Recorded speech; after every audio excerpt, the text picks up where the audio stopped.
Yn y fideo yma, nawn ni ystyried sut i ddefnyddio theorem Pythagoras a Trigonometreg mewn problemau lle mae gennym ni siapiau 3 dimensiwn.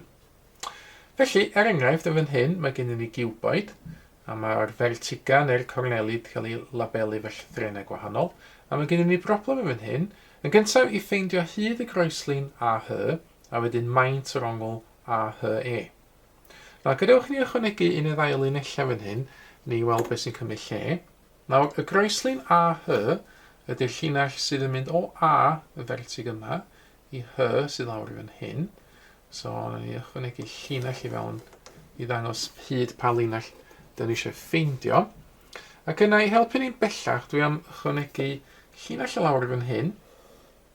Ac yna llinell ar draws y sail os hoffwn ni o E i H.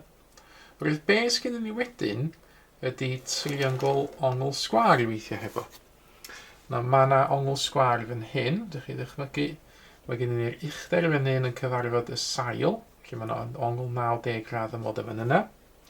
Nawr, dwi'n gwybod uchder y triongl yma, mae'n 4 metr yn ôl y diagram. Dwi ddim yn gwybod yr hyd yma ar hyd y sail o fan hyn, ac yn amlwg dwi ddim yn gwybod hyd y groeslin AH i gychwyn efo.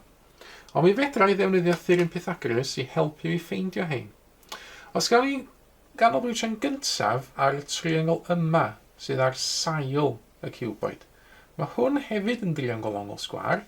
Mae'r ongl sgwar yn mynd i fod yn fan hyn. A mae gen i fi ychydig o wybodaeth yma yn y triongl yma, oherwydd mae'r hyd yma'n 5 metr a mae hwn yn 12 metr.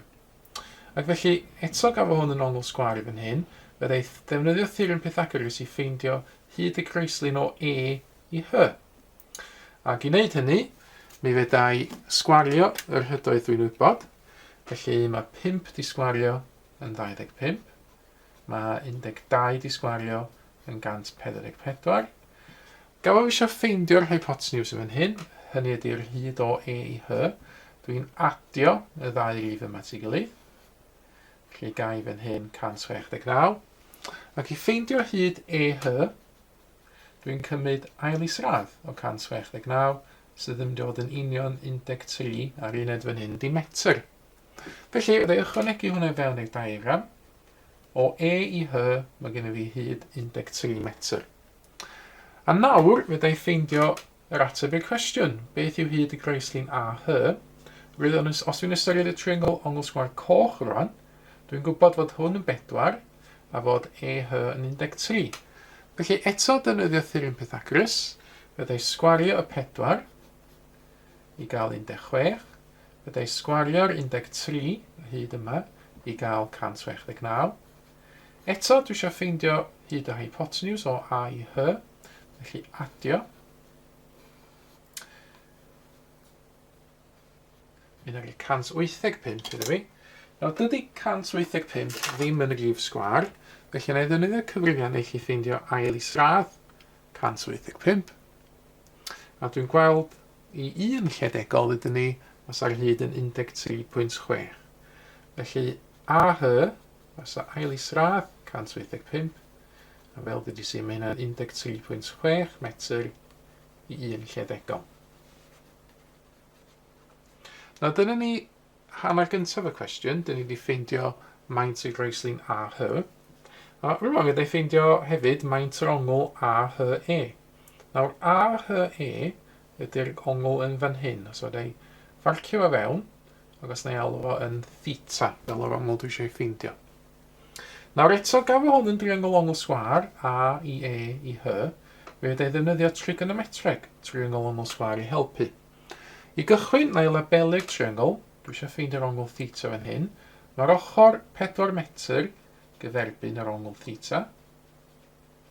Mae'r ongl sgwar fan hyn. Yr ochr sydd gyferbyn yr ongl sgwar ydy'r hypotenuse. A'r un sydd ar ôl, yr un sydd yn agos at yr ongl ydy'r, wel, yr ochr dyn ni'n alw'n agos.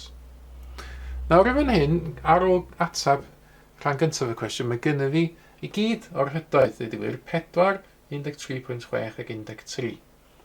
Ond gafo fi wedi talgrynu hwn yn fan hyn, yr 13.6. Dwi'n meddwl na i ddefnyddio yn yr achos yma, dim ond y 4 metr a'r 13 metr. Hynny ydy y cyferbyn a'r agos. Oherwydd yn trigonometreg mae yna fformula sy'n cysylltu'r cyferbyn ar agos. Y fformwla yna ydy tan. Mae tan yr ongl theta yn hafal i'r ochr sydd gyferbyn yr ongl, rhannu o'r ochr sydd yn agos at yr ongl. Ac felly yn yr achos yma, mae tan theta yn dod yn 4 cyferbyn dros 13 agos. Tan theta felly yn 4 dros 13. I ffeindio'r ongl felly, sef theta, dwi'n dadneud tan o'r ffracsiwn yma 4 dros 13 ar y cyfrifiannell. Os yn gwneud shift tan, cael y ffracsiwn 4 dros 13. Nawr, 1 lledegol, so hwnna'n 17.1 gradd. So felly, yr ongl dwi isio, a hy e, ydy 17.1 gradd i 1 lledegol. Nawr, sa'n bosib defnyddio theorem Pythagoras a Trigonometreg nid yn unig mewn siap cuboid, sydd yn un 3 dimension, ond mewn pethau eraill hefyd fel côn neu pyramid. Nawr, gadewch i chi nawr geisio ychydig o gwestiynau ar y testyn yma. Na ni sticio efo yr un cuboid, dyn ni wedi bod yn ei weld yn yr enghraifft, a fedrwch chi ffeindio'r hydoedd a'r ongla dych chi weld ar y sgrin yn nawr. Estynwch darn y bapur allan, rhowch ymgais arni, ac yna, pan ydych chi'n barod i farcio'ch atebion chi, gewch chi gymharu efo beth sydd yn cael ei ddangos yn nawr fel yr atebion cywir ar y sgrin. Mae mwy o fideos adolygu ar gael ar ein sianel YouTube Adolygu Mathemateg. Am y newyddion diweddaraf neu holi cwestiwn, dilynwch ein cyfrif trydar @Mathemateg. Neu ewch i'n gwefan www.mathemateg.com am fwy o adnoddau adolygu.